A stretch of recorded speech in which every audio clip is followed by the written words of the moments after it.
Jordan trying to shake off Starks. Oh, what a move! LeBron James with no regard for human life. Final seconds. Bryant for the win. Iverson against Gill. The crowd on its feet. Allen for the win. Welcome to the Sneaker History Podcast.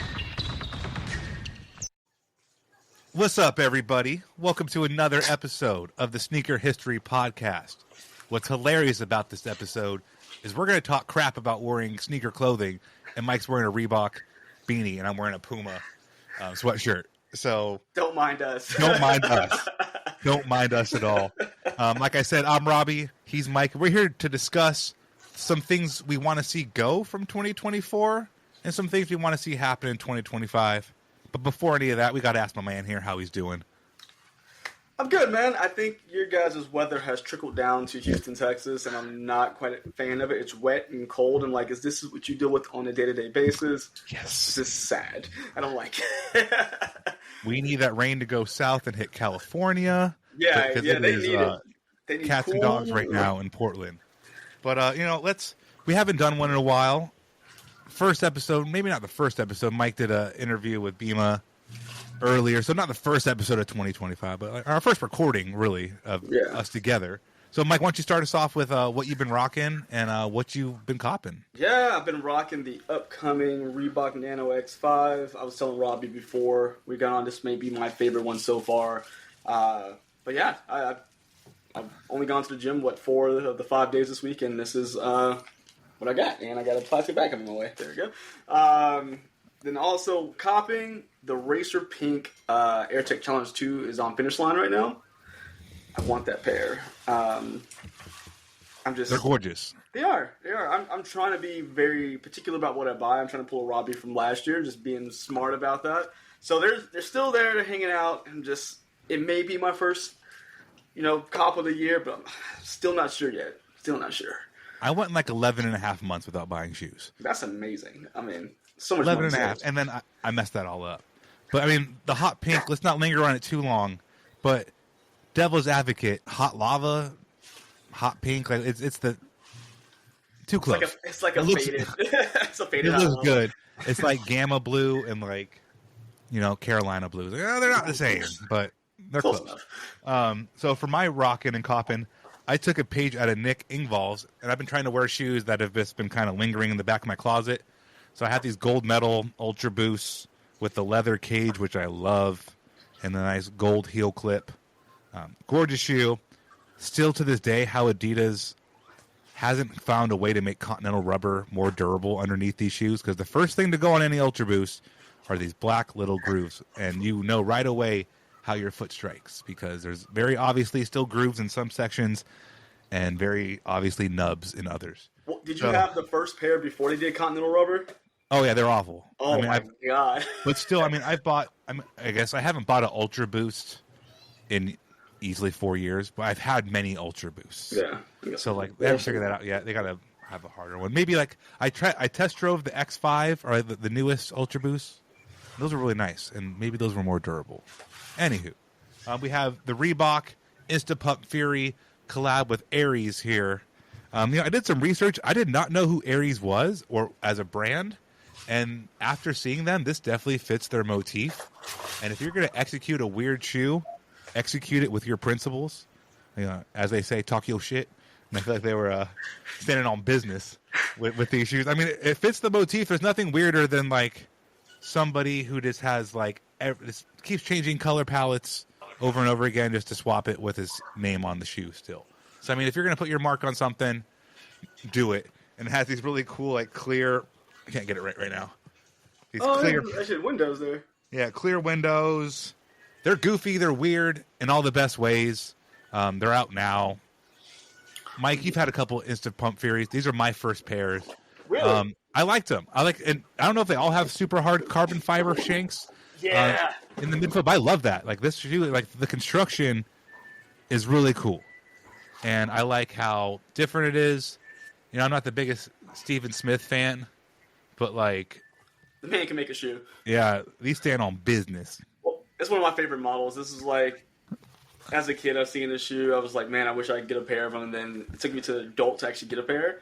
And I love this. One of my favorite pieces is that big freaking carbon fiber plate. It's like you can put that in a car. Like, yeah, it is really cool. Like yours having the gray and mine looking more like the Batmobile. Yours is a tank. I'm looking at yours compared to this one. That one looks just beefy, dude. It's also funny just because my big foot compared to yours. You don't have small feet either, but just like this shoe bigger looks crazy proportionally. Yeah, that's what it is. It's like my size 10 and what you wear 12 and a half. Yeah, these feel like an Evangelion shoe. But I like Evangelion. Like that's why design's cool. So the out now collab with Aries, Instant Pump Furies.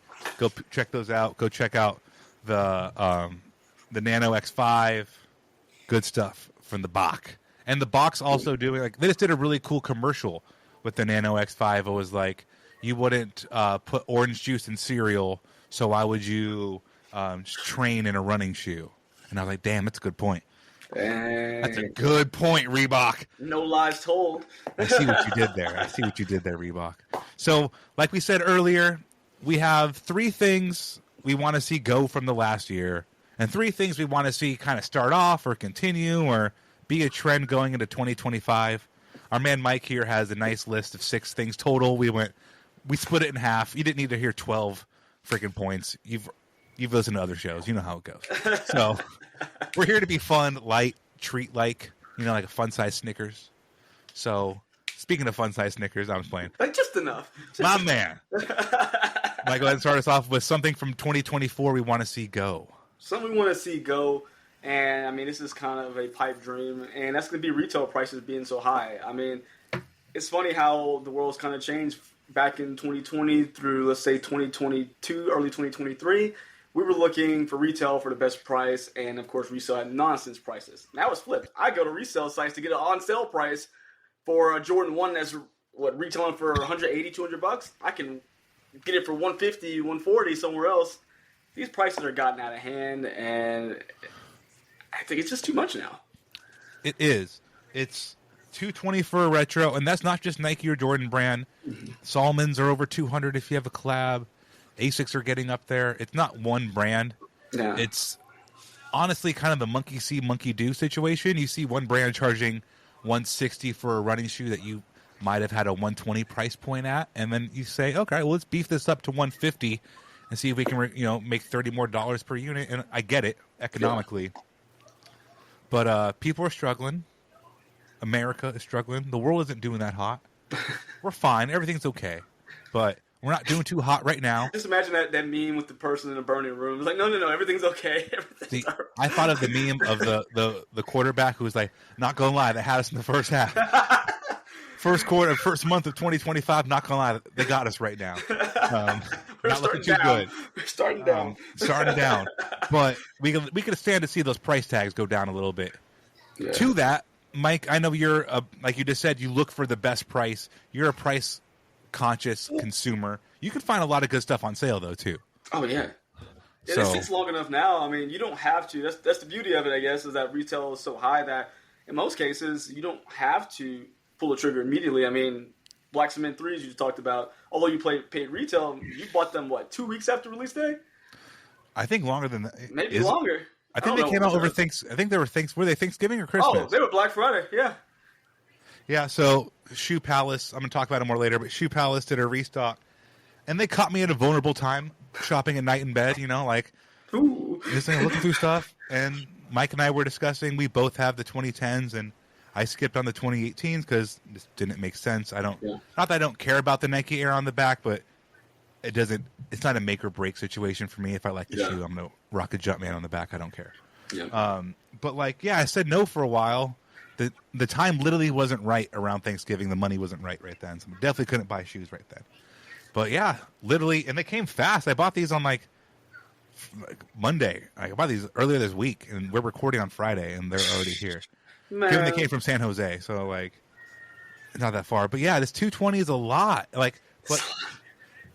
Also the reason why I impulse purchased them, because I was looking on Index Portland 9 months ago at the 2018 Black Cement 3s, and they were already up to $380 in my size, and I'm not paying that. No. So I was like, ooh, 220. I legitimately love this shoe. I haven't worn the white cement reimagined more than like 4 times yet. So like I'm kind of like, I forgot you even had those. yeah, I forget. I go back in the closet and I forget I have Jordans. Well, I mean, the thing is, I mean, we're going to talk about that a little later, but there's just so many more options out there. I'm not going to spoil our list, but there's more options than 1988 shoe, 1988 technology. Yeah, there are more options.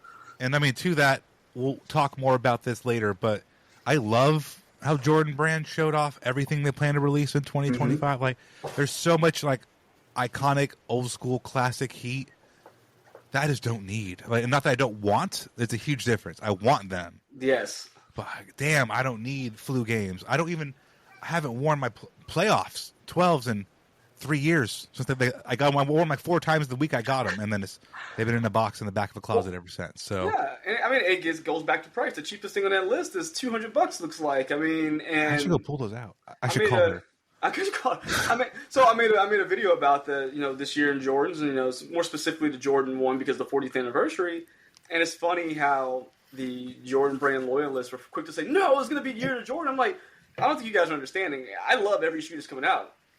But fiscally, it's not responsible to try to borrow them. I think maybe through the 12 months all these things are releasing, there may be 2 or 3 that I'm going to try to get because I know that's the ones I really want. But there's no way in the world I could look at myself and feel good about, I'm trying to get one of these a month. That is insane. That is going to be a minimum. If you try one a month, that is $2,400. On the minimum. For 12 months. On a minimum. And it's not even like you brought up the economic point of it totally. But it's also like a consumption thing. Like, why? Like, why do I need 12 pairs of Jordan? Yeah, I have. Exactly. And also, yeah, it's just like, why, though? I was thinking, like, the why, though. Like, why? We're talking memes the entire episode. Like, the egg-looking guy, like, why, though? And the monkey guy, the ancient geek, whatever it was. But, yeah, just like, why, though? Why do we do what we do? Like, to your exact point, I'm trying to cook out these gold medals because I've had them for years, and I have like at least 2 more Ultra Boosts back there. So when I go to the Adidas employee store to Christmas shop for other people, and I'm almost like, I don't have that Ultra Boost. And like, no, bro, like fiscally it's fine. They're $90 on sale, but like, why? Yeah. No. I was like, no, don't do it. They're going to sit in the closet until 2 years later, like, oh, look what I found. Yeah. I do it all the time. I was cleaning up the office. I'm like, where are these coming from? I found like 5 or 6 dead stock shoes. I'm like, and I'm the person that likes to wear my shoes, and I was like, wow, that just means I have too much at this point.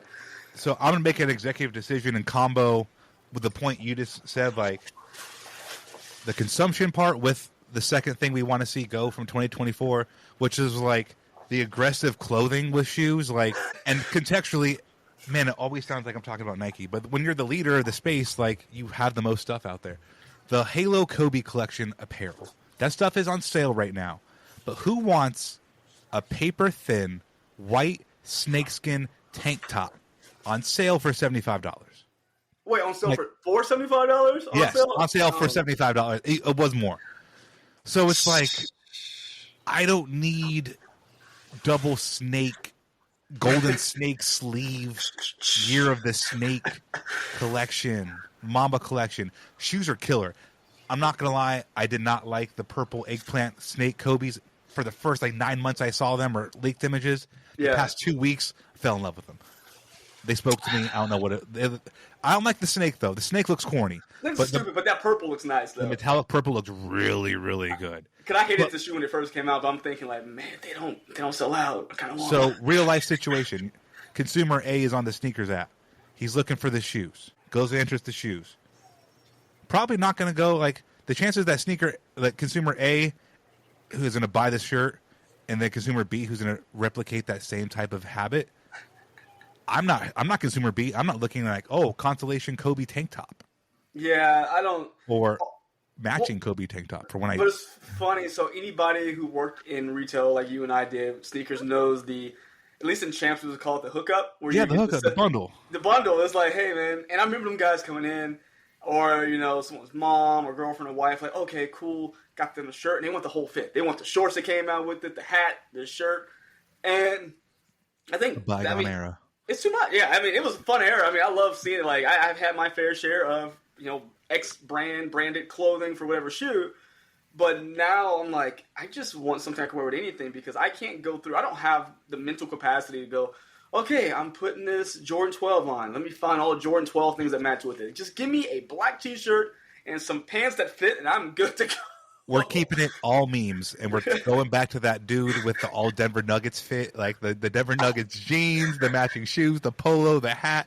Those dog days are gone. They like, gotta be, man. And it's also like, I mean, you brought on Jerry Lorenzo to also make apparel. I get that, the Fear of God stuff, but like Fear of God Adidas, like the people spoke. No one's buying that shit. Like there's so much clothing, and even to this point too, like the Puma.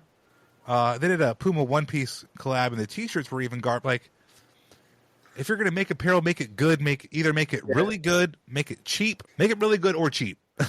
Well, think about it. So that's a great example. So for some reason, big brands, and I'm using anime as a specific case here. Big brands cannot create nice looking anime stuff. If I want like anime shirts, would it be Naruto, My Hero, Dragon Ball? Guess what? I go to like. I haven't even been there. It's expensive, apparently, from my understanding. But no, I go like to Box Lunch. Have you seen that store? I've not. It's in a mall. It's specialized in like pop culture stuff. I'm talking about amazing looking shirts. I mean, they're not like the boxy fashion shirts, but they're super nice shirts. Go to Hot Topic still if you want anime shirts. They still have dope ones hanging out in there. I don't like. If you have all these resources, why can't you make a decent looking shirt or whatever apparel that I can wear as opposed to this really cartoonish looking thing? Because with that Puma stuff, shoes are cool. Oh, you would get me dead in one of them shirts though. Yeah, less corny apparel, more quality shoes.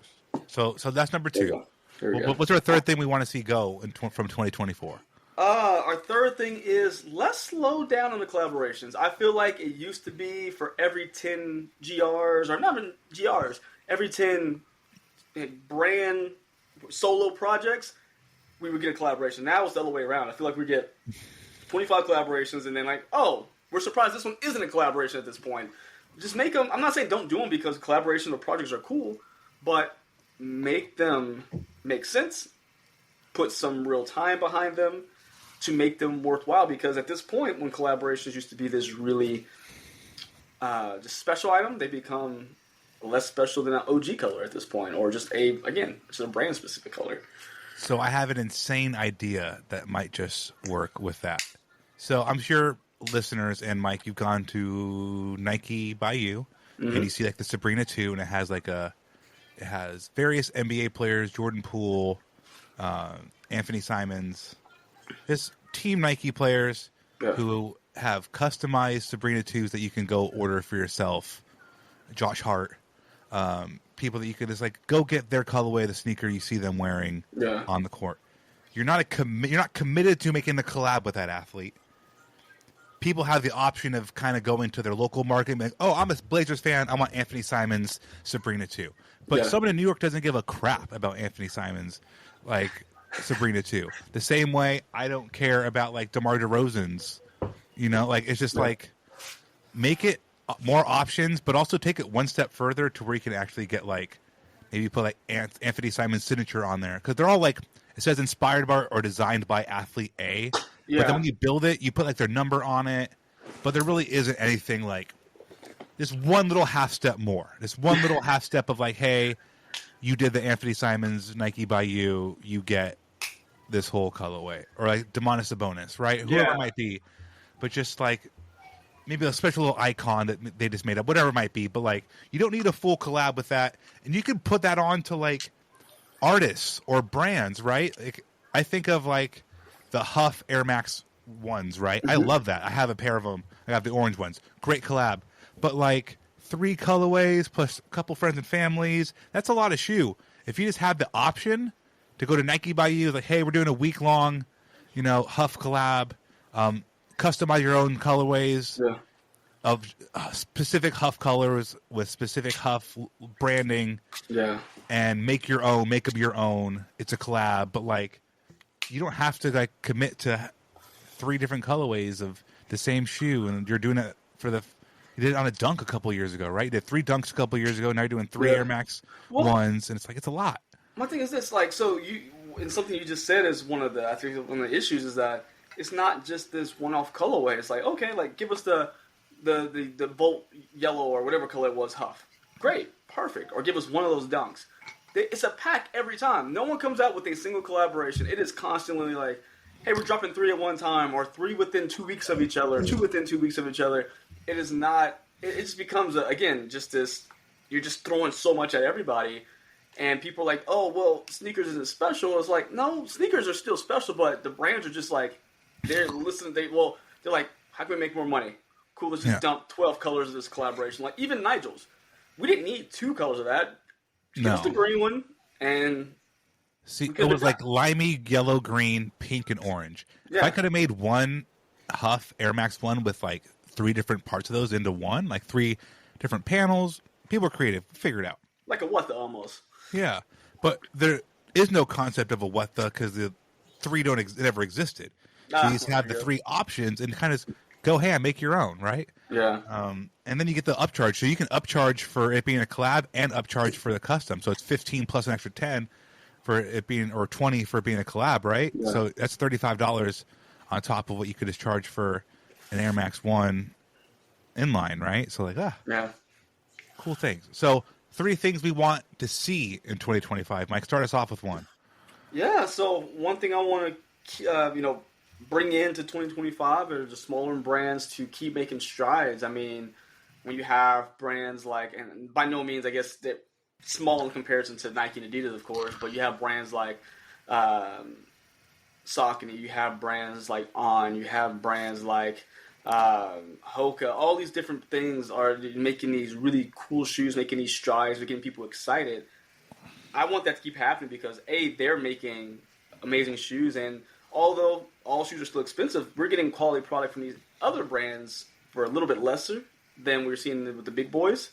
But at the same time, I think with that push will make Nike and Adidas and add anybody else to the list there to come in and say, okay, well, we have to meet the competition both in price wise and quality. So, I mean, I think it's a good thing all around. Like I love all these brands. The more competition, I think everyone says it, the better product we're going to get, and hopefully fairer prices. In any market, right? Competition is a good thing. We don't need to be that horse dead. But no, couldn't agree more. And then for my next one here, Solomon's, right? I would have never bought a Solomon shoe, to Mike's point, having other things kind of be out there. I would have never bought a Solomon shoe ever in my life. I still would have never bought a Solomon shoe if they didn't do a Kith collab. So that's a whole other story. But yeah, it's like, try the stuff. Mix it up. I mean, they're not a small brand either, right? But growing up, they're always snowboarding boots or skiing boots. Mm-hmm. So it's like the fact that they're here in this space, that's cool. They're in the streets now, man. In the streets.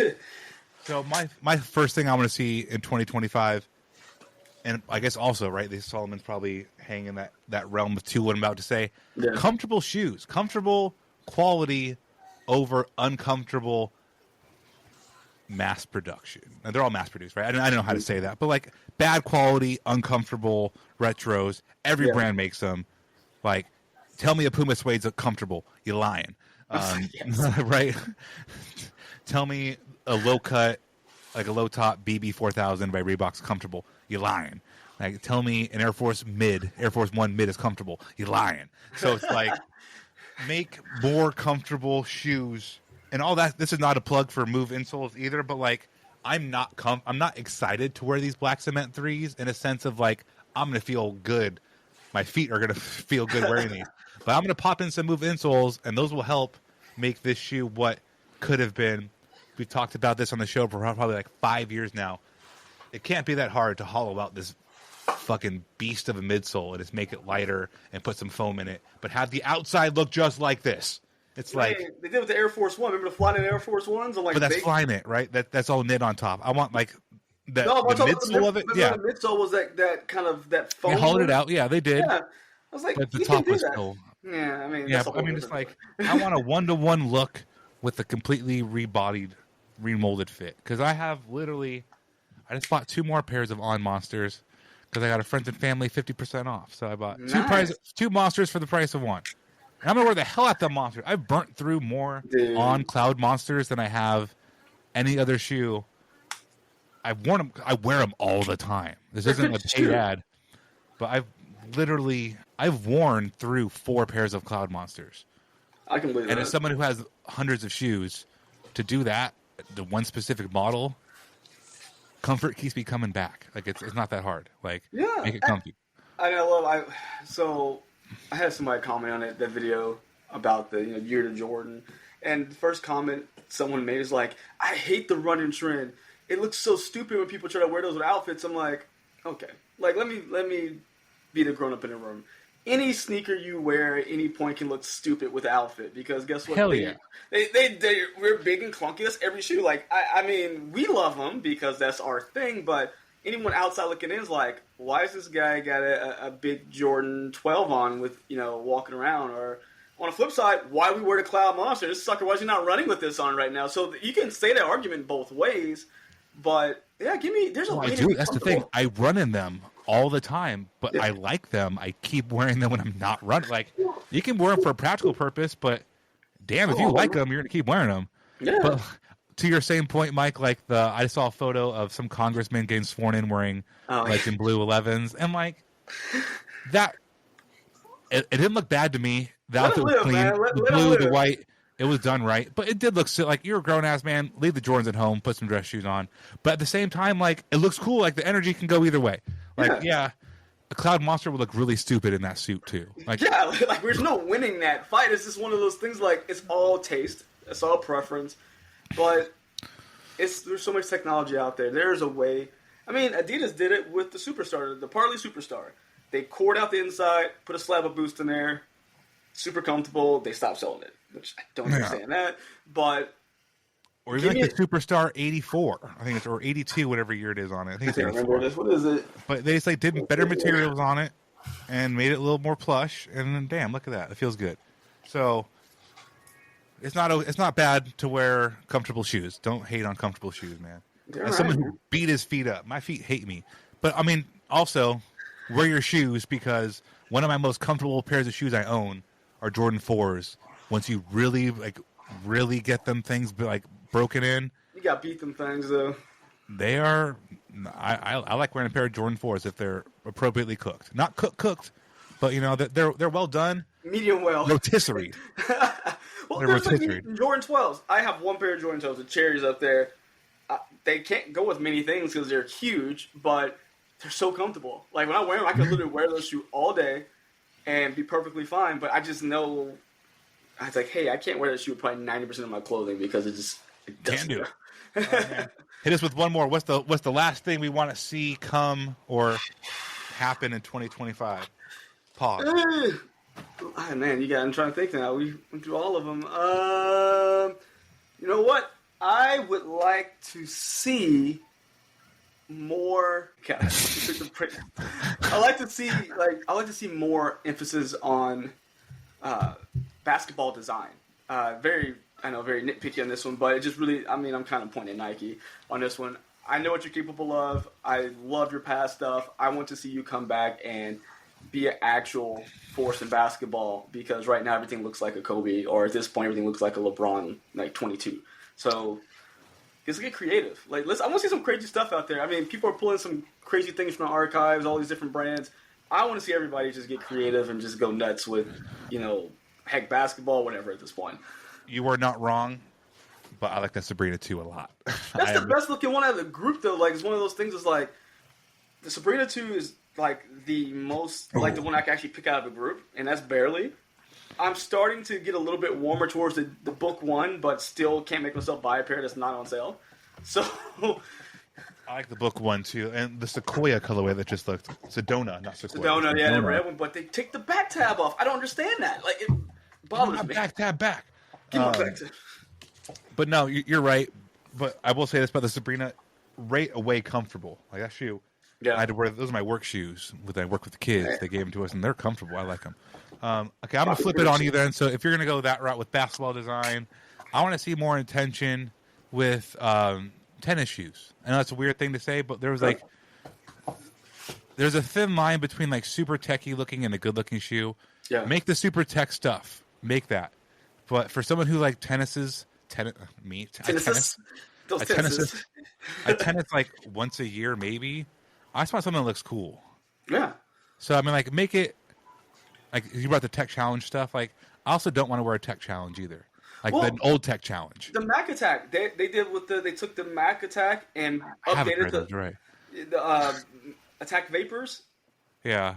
They took the new one and put that upper. It's too far away from to get, but I think me and Nick have a pair of those. But it's a super cool way to update a classic by still giving the new technology. I wear it out casually as well, so they can do it. They just got to choose to do it. Interesting. Yeah, that makes sense. So yeah, I was like, I forgot.